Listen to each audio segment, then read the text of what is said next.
Welcome, everyone, to this week's episode of Be Freaking Awesome. I'm one of your hosts, Sammy Kinnison, along with Angela Belford.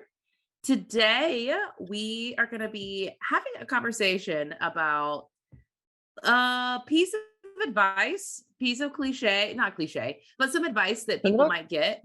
Yes, this is in the book. I forgot about this. Part of how this came up is I was going through the Be Freaking Awesome book to find podcast content. And I found a little nugget that I was like, I think I disagree with this. We should talk about it on the podcast. Um, Wait, don't forget, if you don't have a copy of the book and you want to follow along, go to angelabelford.com. You can download an instant e-copy for free. Go for it right now to follow along with today's topic. I couldn't tell you what page today's topic is on, though, but the idea that we want to talk about is that you become like the five people that you are around, the five people that you spend the most time with. And before we really get into like our thoughts and feelings, I have some strong feelings about this. Angela obviously has some strong feelings if she included it in her book. Yeah. Um, First, we want to talk about just sort of where the concept and the quote came from. So I was doing some research, and this guy, Jim Rohn, I think is how you say it, was like motivational Yes. speaker. Do you know him? How do you I don't not know know Jim him. Rohn? I'm like, there's this part of me, like, people will say, kind of joke about, like, "Oh, you don't know that musical artist, your cultural, education is incomplete. Like, how have I not quoted Jim Rohn to you enough that you don't know who that is? But Well, I yes, clearly know the quote, but I just yeah, don't know him. And yes, what's funny though is about like when people say that about movies or like you haven't seen this movie or this thing or that, like your parents failed you is like sometimes the joke that will yes. go with that. Like you haven't seen, well, I didn't see Top Gun for a very long time. Actually, it wasn't until the past like year or two. And they're like, your parents failed you. And I'm like, I'm pretty sure it wasn't their fault that I didn't see Top Gun. But in this situation, look at that. Like you maybe Mhm. could only blame yourself. I don't know. I could totally just blame myself. I mean, Jim Rohn, and I'm sure there are people in our audience. Hopefully, the podcast is designed to expose you to things that you may not have heard. But Jim Rohn would be in the same category as like Norman Vincent Peale, The Power of Positive Thinking, Zig Ziglar, everything written ever about positiveness from the 70s through the 90s, Zig Ziglar, Jim Rohn, um, Jack Canfield, Chicken Soup for the Soul guy, like all those guys, like they actually made positive thinking and motivational speaking. I would say motivational speaking, especially an industry. So Jim Rohn's one of those guys.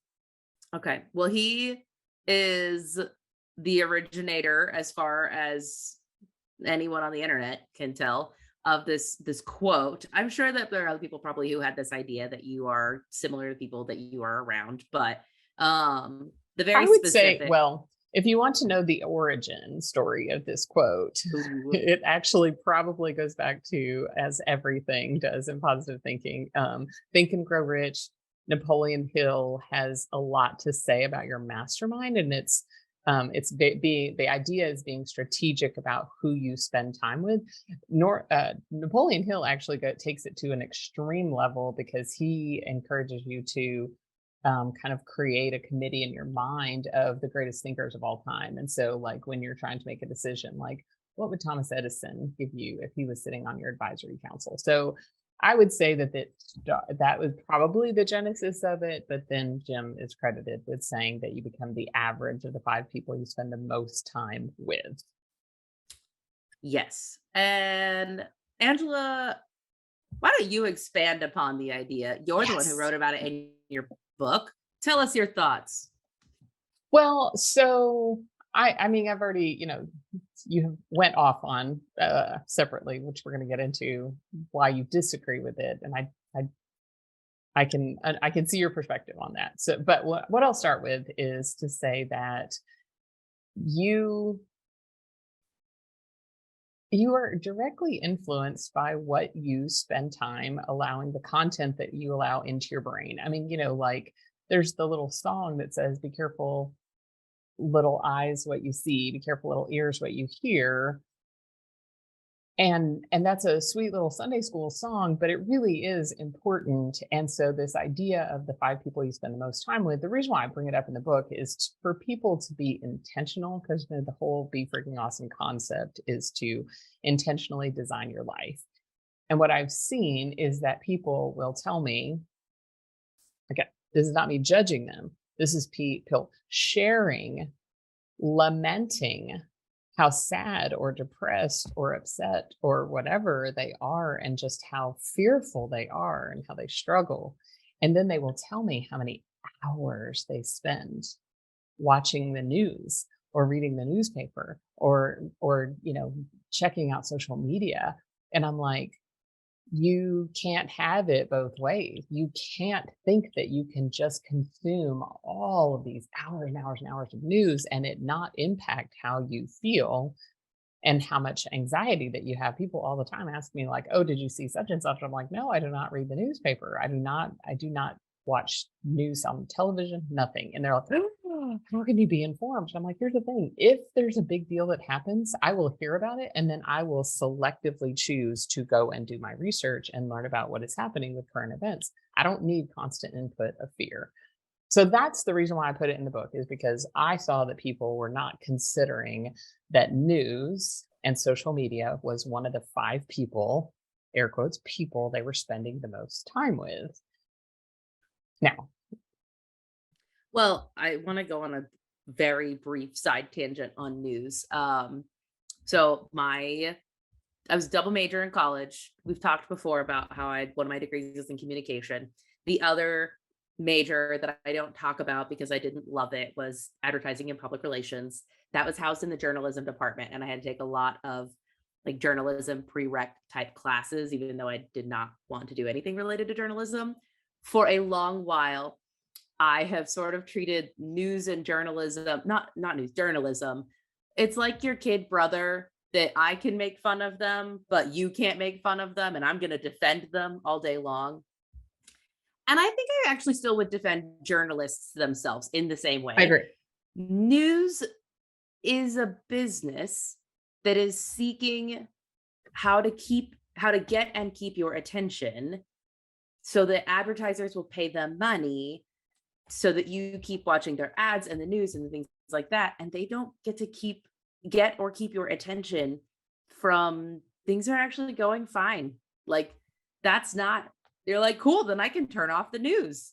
And so there is a predisposition for the sky is falling all the time, because if the sky is always falling, then you'll always be watching the news for the latest update on how much of the sky has fallen and Sure. where it's fallen on. Anyway, all these things. So, Yeah. it's like So it the is a business, and if you don't treat it like one, you don't understand that it's not as benevolent as it used to be, or as we like to think of it or idealize it. Mhm. So yes, very much so Yes, so agree. it's be very careful. And the other thing is that I think I bring out in the book is what kind of person, if you're one of the people that someone spends the most time with, what kind of influence are you on them? So are you constantly whining and complaining and lamenting? And I'm not saying that there's not real things that people actually need to feel their feelings. There's a difference between feeling and experiencing the sensations in your body and wallowing and wallowing and wallowing. That is not to say that there's not a time for like grief can take a long time, and a long, long time. And grief is not what we're talking about here. We are Right. talking about things that are happening to you, and the just what thoughts do you intentionally choose, and what kind of influence are you on others? So those are the two things that I had hoped that people would get from the book. Because the whole point of writing, when you put something in your book, you don't want to just regurgitate what other people have said. So it's sort of like, this is my take on this idea. Yeah. Um, so what's your take on this So, well, idea? and before I get into my take, I did a lot of research on this, trying to see like, do other people also disagree with this? Surely somebody else out there disagrees as well. And I found a person who does. One person, I'm just kidding. His name is David Burkus, and he wrote a book that's called Friend of a Friend. And he disagrees with the perspective, but for a different reason than I do. His perspective is that it's significantly more than 5 people. So I disagree a little. I'll explain this in a moment, but his disagreement is that, like, no, it's way more than 5 people who influence you. And here's a quote from an article he wrote that was sort of kind of teasing the book. It says, "Your friends really are your future. The implication is that you don't just need to be more deliberate about who you're spending the most time with, but you need to be examining your entire network and its influence on your life." Some of the research that he quoted, or that he found for his book, found is not the right word. He used, yeah, was looking into. There was a study done that was over 3 decades, and in this study they found that if a friend of yours becomes obese, you are 45% more likely than chance to gain weight over the next 2 to 4 years. If a friend of your friend becomes obese, your likelihood of gaining weight increases by 20%. And even if you don't know that friend of a friend, if it's a friend of a friend of a friend, you are 10% more likely than random chance to gain weight. Followed up study was like, oh, surely this isn't true. Let's look at smoking. So they looked at smoking rates. If your friend smokes, you're 61% more likely to smoke. Friend of a friend, 29% more likely. And a friend of a friend of a friend, you are 11% more likely to smoke. Then lastly, this one I think is probably the most optimistic of all of them. They did a study, because basically it seems like people are like, surely this can't be the case. Like, we just got to keep studying different things to see, can we disprove this friend of a friend of a friend theory? So then they did a study on happiness, and they found that if a friend of a friend of a friend is happy with their life, you have a 6% greater likelihood of being happy yourself. The comparison was that if you got a $10,000 raise, that only triggers a 2% increase in your happiness, whereas a friend of a friend of a friend being happy has a 6% chance of making you happier. Like, so here's what I hear in that is that everybody listening to this podcast needs to be following me on some social media, because then I can be helping you increase your chances. I'm just saying, AngelaBelford.com. You can find me on Instagram at Angela Belford. I promise you can follow my trip photos. You will be at least 6% happier. Oh my gosh. Okay, I know I should probably cut that. That's when I read that research, I was like, yes, I am helping improve people's average. I think it's crazy that friend of a friend, and even like more crazy, friend of a friend of a friend has an influence on your life. But they do. I mean, that makes sense. It absolutely makes sense when you say it. And also, it actually kind of for a minute doesn't. My brain has to work really hard to go like, really? Oh. So I think about, like, I'm friends with you and you have friends who I'm not friends with, but if there are things that I told you that influenced you, and then that influenced the conversation that you had with a friend, in some ways I influence your friend. And then if they were influenced by the thing that you told them and they tell one other friend, I influence a friend of a friend of a friend. Like, that's what I think about. It's pretty easy for ideas to spread in that way. Oh, look at you. That little bit of subtle plug there for the TEDx organizer. Ideas worth spreading. It is. Yeah, because they will spread. Ideas will spread. I mean, good or bad. And so anyway, so this other perspective who mostly disagrees on technicality, because they were like, the premise is true, but it's significantly more than 5 people. And so they talked about examining where do you fit within your larger social community and network and fabric, and how can you be a good influence on others in this way? My issue with this, it came up because I had conversation with two separate friends, two very different areas of my life, happened to be within the same month that this came up twice. Growing up, they had hesitancy, it's probably the best way I could say this, That's the kindest word. making relationships with people that they said that they felt would bring down their average. And they talked about pressure from their parents to be like, now remember, if you're going to go hang out with so and so, like you become like the five people that you're around the most often. Do you really want to be hanging out with them? And there's a part of this that I'm sure came from like a good natured place, like a well intended place from the parents. But also, these both of these friends now struggle as adults making friends. And there is this filter. I think that they have this filter whenever they interact with people that basically says, how are you going to influence me? How are you going to make me better? And if I don't know immediately how you're going to make me better, I don't know that it's worth this relationship. And it's just been perverted. It's gone so far that it's viewing relationships extremely transactionally. What will I gain from this relationship? And now I don't think either of these friends are selfish. I don't think either of them are like horrible people. I think that this is something that it's advice taken too far. But now, and I'm dramatizing probably or the end result of that, of making relationships transactional.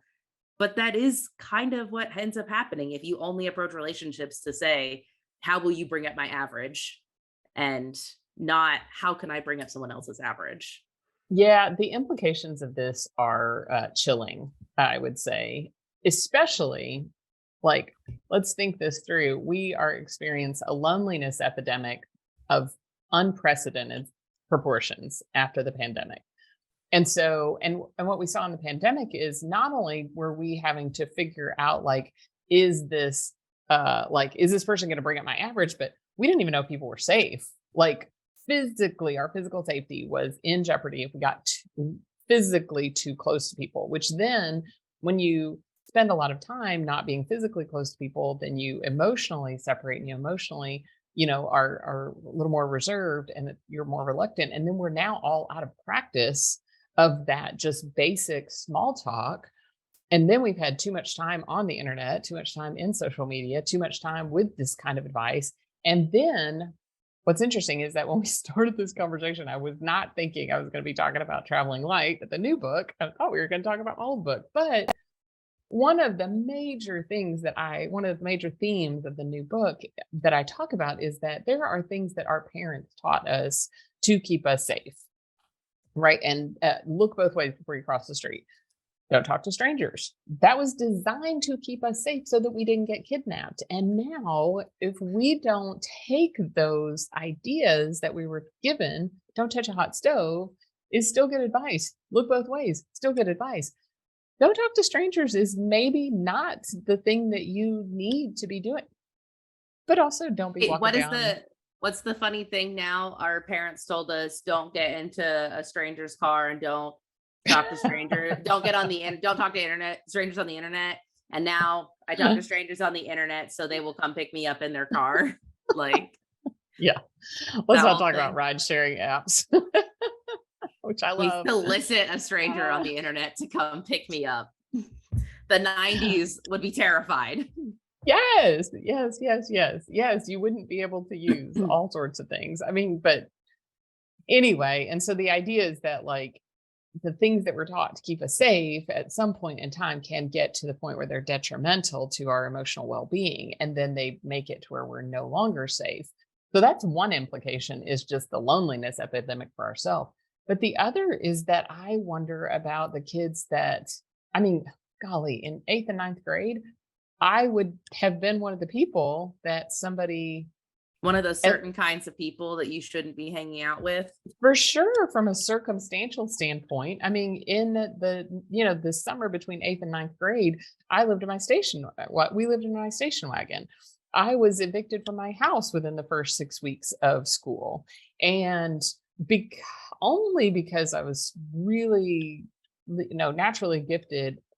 Well, and I'd gone to private school in Ohio when I lived in a different family. That's a contrast. private school in Ohio to living in your station wagon a year and a half later. A little bit tricky on your brain, but I was in honors classes. I was really active in our civics class. I argued constantly. So, because of arguing with my civics teacher, I had a rare opportunity where I actually got elected to student council. They were like, hey, you actually care about government. Let's put you on student council. It's super weird. Especially as a new kid, that happened in West Fork, Arkansas. But if you looked at the clothes that I wore, you looked at the circumstances that I lived in, the fact that most of the time we didn't have food, I didn't have a lot of electricity. Now, I did my darndest to hide that from everybody, and I never invited anybody over to spend the night during that season of life, because I didn't know if I'd come home and there was water or electricity on. But you can imagine how was I supposed to get influence for the positive? Right? Why was somebody not inviting me to church and saying, hey, come hang out and let's go to youth group together? Because that's not true. I ended up, my parents took me to church, but still I wasn't being invited by people around me.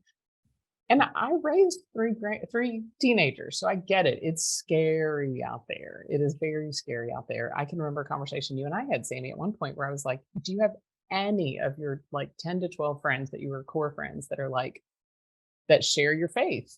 And you were like, yeah, that one person. And I'm like, okay. She's like, you're supposed to be a light. Hey, just make sure you got to keep your lamp full, of the kerosene. So it's certainly interesting though, is that I still stand by that in some ways, because I think that there are some people that I was able to I had some friends who had been very mistreated by other Christians, and I still hold very tightly and with a lot of just grace that I was going to be a friend who loved them and did not make them my project and did not need anything out that, but just tilled up the soil. Nope, you just need to know that not all Christians are like this, because they're not. And can I show you what shirt I'm wearing right now? Love is the cure. I love it. That's so fun. But I think that I also, this is again, I'm not trying to toot my own horn. I think I'm different. I'm realizing more and more. We talked about this in a previous episode where I was like, peer pressure is not really a thing for me. And I'm like, I don't get why people feel this way. Why are they concerned about, I don't even remember what it was. There was another podcast episode we had about this. And you were like, Sammy, you've never cared what people think about you. And I think that there's some part of that also helped me a lot. That it did. I am not easily influenced by other people, for better or worse. In some ways, even if it's to brush your hair, when you're in some ways it makes me extremely stubborn, but in other ways it also just then even though I hung out with 10 people who I felt like I was more of an influence on others than they were necessarily on me. But that's just because peer pressure doesn't really get to me. And similarly, if you're, I guess similarly, hard pivot, whatever, however you want to think about it. I talk about social media and news being stuff that is not the thing that you are investing in your life. As a person of faith, then I do believe that spending time, I want Jesus to be one of the people that I spend the most time with. And then when he's one of the 5 people, and this is not at all designed to be a preaching service, but then I have an opportunity then to allow other people in my life, because love, period. Yeah. Hard stop. Love. You can love other people, and everything can be taken to the extreme. Yep. I have had people in my life, more often family members, ironically, that I probably shouldn't say it like that, but more often where I've had to say wow, okay, you aren't showing love to me, and you are mistreating me, and I'm not going to tolerate that. And I think that's where this thing gets to where there's a very distinct difference between loving people that are hard to love and allowing people to treat you like garbage. That's very different. Like there are people that are hard to love. There are people that I've had to say, like, I am personally in a very um I'm going through a really hard time my own self, and emotionally I'm drained. And there have been seasons where I've had to like limit my exposure to people that are a drain because I didn't have a full cup to give to them. There are seasons where there are people that are mistreating me, and I just go like, nope, not going to tolerate that. If you want to speak with me in a kind and respectful way, we can agree to disagree, but I'm not going to tolerate people treating me badly. And so there's this wide range of that, right? Of like knowing where you're at personally. Because if you are in a dark place where you need to, like if I'm in a place where I'm not one of the 5 people that's going to add positiveness to somebody's life, and it is not strong enough, because maybe I'm just going through a season of healing, or maybe I'm just going through a season of grief, or maybe I'm going through a season that is not really where I have a lot to give, to pour out to, 1000%, I have had to take time for myself and shore up those relationships. And during those times, I've had to take from relationships. And I've been so grateful that there have been people that are willing to invest in me, that they're willing to pour into me, that they are willing to give and mentor and show me something that is different. And they're willing to like help shine the light on the path that I was walking through, because I've walked through some very, very dark seasons of life, even as an adult, not just as a kid, but as an adult.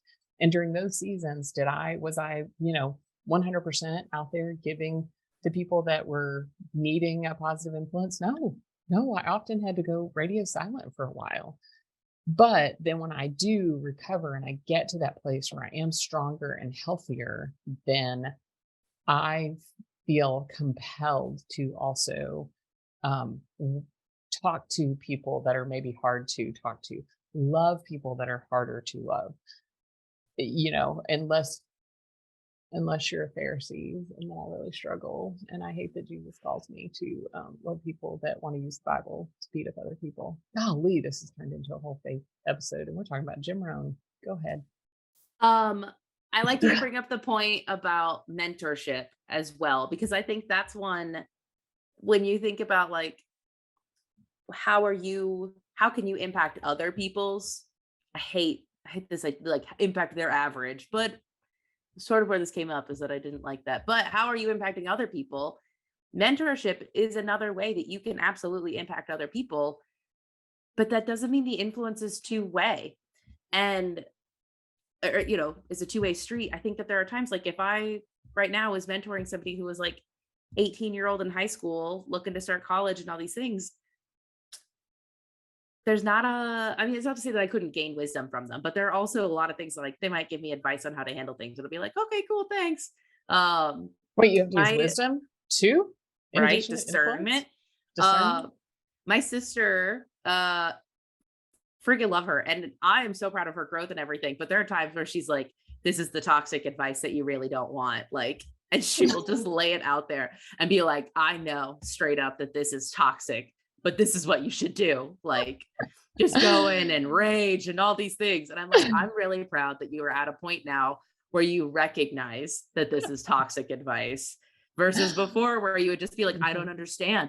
Why didn't you go and like just key their car or burn down their favorite thing? Like, I don't know. I was just going to say, there is sometimes where it's fun to have the friend that is going to just rage on and like say like, okay, we are going to go and we are going to burn down their car, and we are going to, right, all the things that that hopefully no one's really doing. There are times where I'm like, babe, we're joking, right? Like, you're not actually going to go do, I just want to double check. We're joking. And she's like, yeah, of course. And then we'll wink at me. And I'm like, oh gosh. Okay. Okay. Barney Simpson. Right. Anyway, that's fine. And I know whenever I know how to discern for myself good and bad advice. And I don't always have to be influenced by other people. Whether you give in to peer pressure or not, you can decide, this is not an influence that I want to accept.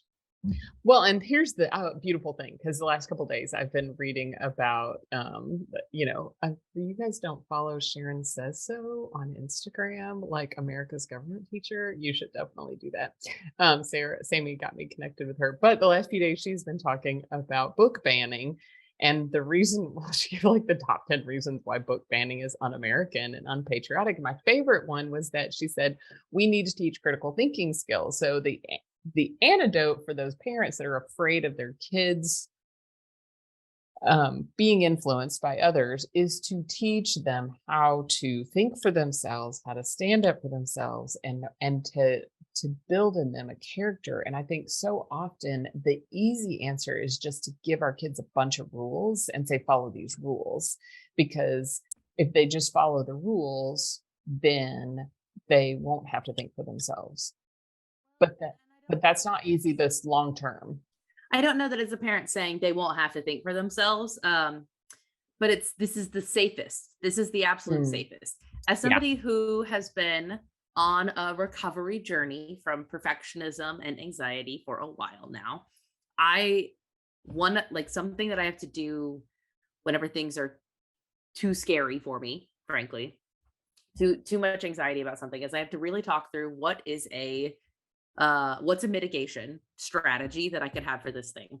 So when Henry was going to be moving from a crib to a toddler bed, I had this panic attack that he was going to get up in the middle of the night. He was going to go to the dishwasher. He was going to get a knife, and he was going to end up hurting or killing himself on accident.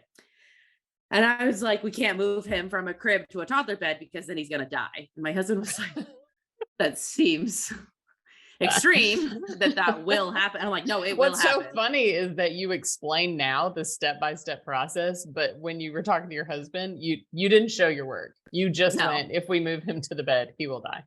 Yeah. So, which is what our anxious brain loves to do. It's just offer us. It's crazy. So then talking through it, it's like, okay, what are the mitigation strategies? I'm walking through this example. It's not too much of a tangent. I want to show you guys how you can walk through these things in another situation that is maybe less extreme than crib to toddler bed equals death. Like, how can we prevent that? So it was like, great. One, I could get rid of all of the knives in my entire house, and then he would not be able to stab himself. Period. The end. Like, that's a mitigation strategy I could take. Is that a reasonable mitigation strategy? Probably not. I might run into other issues when I'm trying to cut things, but I could do that. I could get rid of every knife and every sharp thing. Two, I could hand wash knives and not put them in the dishwasher and make sure that they are put up and secured, where even if he was to wander out and open the dishwasher and play with the silverware, he would not find anything that could hurt him there. Like, that's an option. And that's not that unrealistic and unreasonable to do. Three, I could put up like a dog gate in the hallway of his room, so he could go from his room to the bathroom, but not into the kitchen. That's another strategy. Four, I could tell him we don't leave our room until mom and dad come here. I know that doesn't work for all kids. I'm very lucky it does work for mine. He stays in his room until I come to get him, mostly. Firstborn. Very much of so. A firstborn. Anyway, mitigation strategies. What's reasonable? What is going to impact in other ways? And I think that there are times where a parent might say, spending time with certain kinds of people, like, that's going to have my kid's now going to do drugs or something horrible.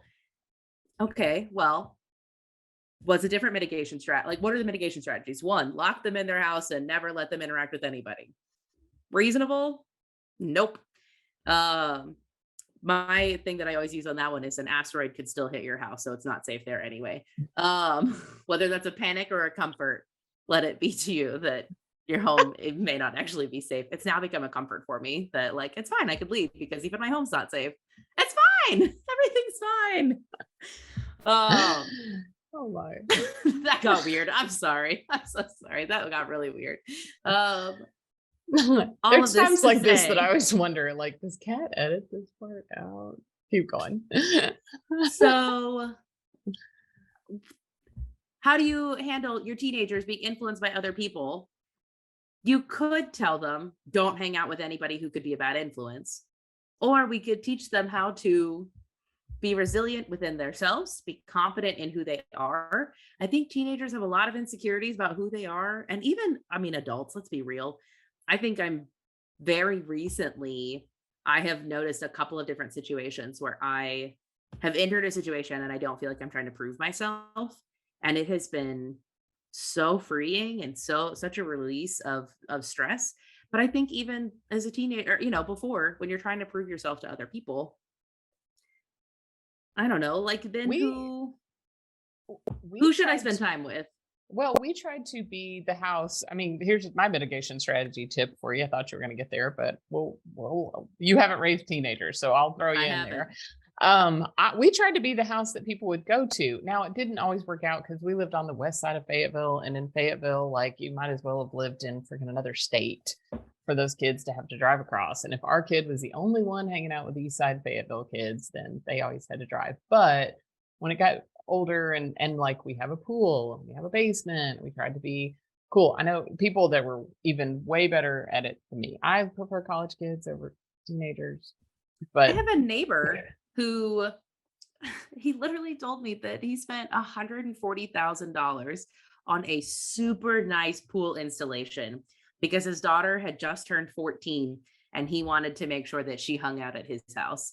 He was like, $140,000 is worth it to make sure that our house is the house that they hang out at. you don't have to So spend I'm $140,000. here to tell you, But it doesn't cost that much money to get your kids to hang out at your house, but there are people who will go to great lengths to make their no, house the but hangout house. can you keep chips and dip and sodas for your kids so that they want to have their, can you be the And person that picks kids up after school?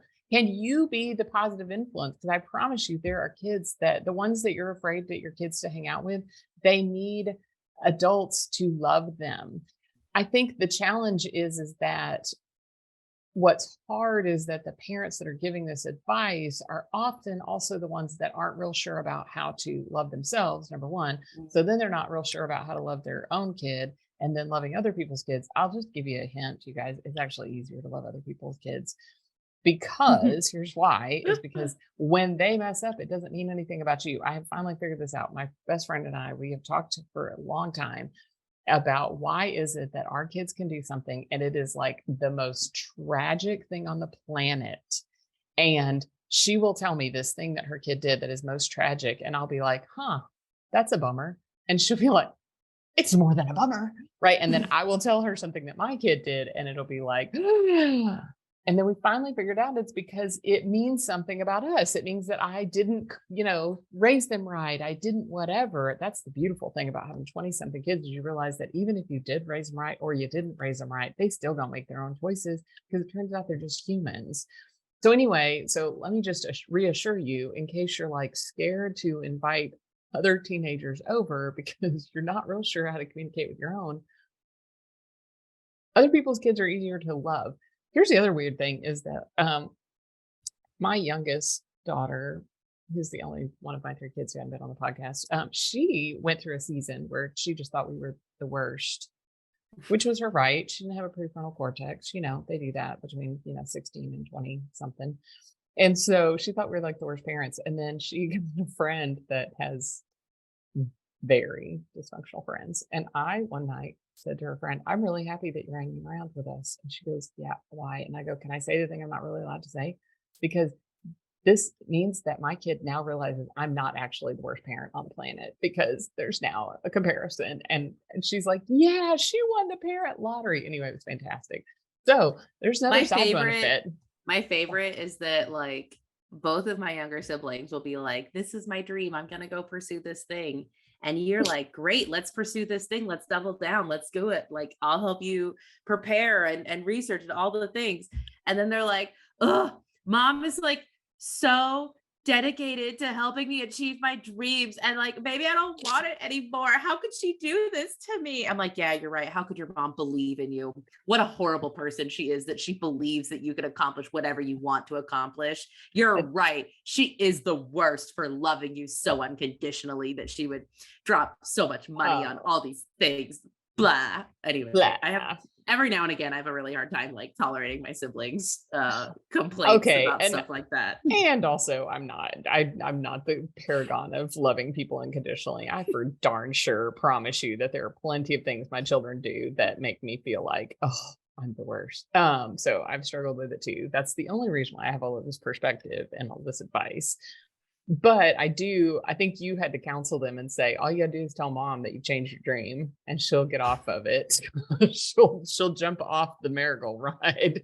Yeah. So they did, and I did. And I only grumbled a little bit because I had spent a lot of money believing in their dreams. But anyway, there are Spent so worse much money believing in their dreams. Oh, come So on. You're the one funny. that started a hashtag when you were a freshman that said, my mom thinks I'm funny. Anyway, Nothing to do with believing in our dreams. That has to do with I have a bad sense of humor, but you always laugh at my jokes and it's amazing. okay, I we don't have have a diverged. I don't have a bad sense of humor. Anyway, we have diverged, but I don't think it's an invaluable conversation. And I No, we still think don't. it is related. The people you're around, they do have influence over you. I don't disagree with that. The things that you put into your life, oh my gosh, I didn't think I was going to bring up this story, but I'm going to. Um, when I was in high school, there was a youth group lesson that has stuck with me forever in like almost a traumatic way. The point of the lesson was the ingredients that you put in your life matter. And I think that that's true. And the illustration uses there were two cookies given to us, and one of the cookies was truly awful. She ended up telling us afterwards she made it with a cup of salt and a bunch of other horrible things. This cup of salt cookie that I had, like, still impacts how I eat food today. And that I am, if a food is over salted, even like thinking about this memory, like makes my jaw like get all tight and everything. But it's true. The ingredients put in your life matter. Don't put a cup of salt. But I also like, I can't over salt my food now. I like, no. I'd rather it be unsalted than too much salt. So that matters. The things you put in your life. I agree with this premise. And I think you can take it to an extreme. And I think if you're viewing relationships so transactionally that you're unwilling to invest in somebody because they might bring your average down, then I think you need to ignore this advice for a little while and check yourself on how you're thinking about other relationships and how you're operating in the world. It's not just take, but it is give and take, not what can Well, this do for me? yeah. And I just want to hold up kind of the standard of excellence in this idea. I don't know, maybe that's too strong of a word, but just I Yeah. want to give an example of somebody that does it very well, and that is AA, Alcoholics Anonymous. The when you join AA, then you immediately seek out a sponsor, and it is such a cool thing to watch because I've had an opportunity to be in close relationship with somebody that had a sponsor. I had a couple of sponsors actually just really speak truth into them.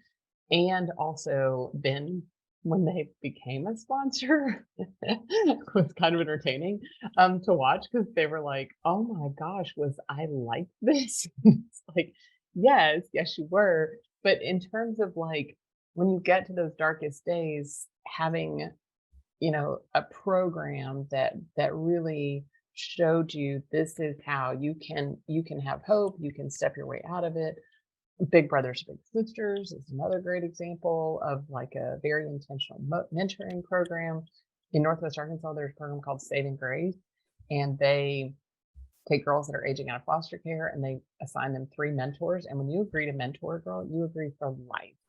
So, and that's why they don't just assign 1 mentor, they assign 3. And so there are so many cool opportunities that are demonstrating how this works. And so I think that as any advice, just don't take it to one extreme or the other. Perhaps maybe you don't need to have all 5 of your primary relationships being relationships that you are pouring into, and you have 0 that you're getting poured into.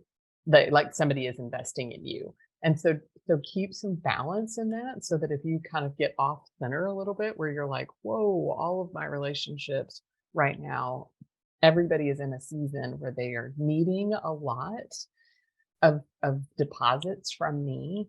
I maybe need to be a little more intentional. I do want to talk about, in case you don't have AA or a mentorship, the way to be able to build those relationships. And if you're not, a person of faith, it's kind of goes back to our friendship episode, right? Where are the places that you can go and find friendship? So the most common being volunteering, finding other people with common Mhm. interests. There's a meetup app that you can find people that like hiking or biking or all of those things. So go back and refer to our episodes on making friends if you feel like right now you're in a position where you don't have just a lot of folks that are investing in you. And then I think there's an element, judgment is making a decision based on the evidence that's available to you. And so it's fun. We can all say, oh, you shouldn't judge. We're not going to stop judging because we all have to keep making decisions, but increase the amount of evidence. Like, hopefully, you guys heard this thing about smoking, obesity, and happiness. And I don't know if you guys were as shocked as we were by this, but now that you have a little more evidence, then take that and be able to apply it to your life. And I don't think I also would end if there's somebody in your life that maybe you don't need their influence, that doesn't mean that you need to like cut it doesn't necessarily mean that you need to cut all ties and end the relationship and never talk to them again. I think that there are ways that you can interact with other people where maybe it is a little bit more guarded. Maybe you don't have to allow their influence in your life as much. You don't have to allow them to influence you, but that doesn't necessarily mean that they don't need your influence. So I wouldn't Yeah. necessarily I was like, obviously each situation is different and unique and nuanced and all the things, but Yeah, it you doesn't can always be mean real without having to show like your whole self, right? And if there's people that like don't agree with the way I live my life, then I'm just not going to tell them stories about that, about how they don't agree with my life, perhaps, because right. I'm like, I don't need that. Different than being around people that are going to like, oh, challenge how I think about things. So yeah, you don't have to like strip yourself bare to be an influence on other people. Great point. Yeah.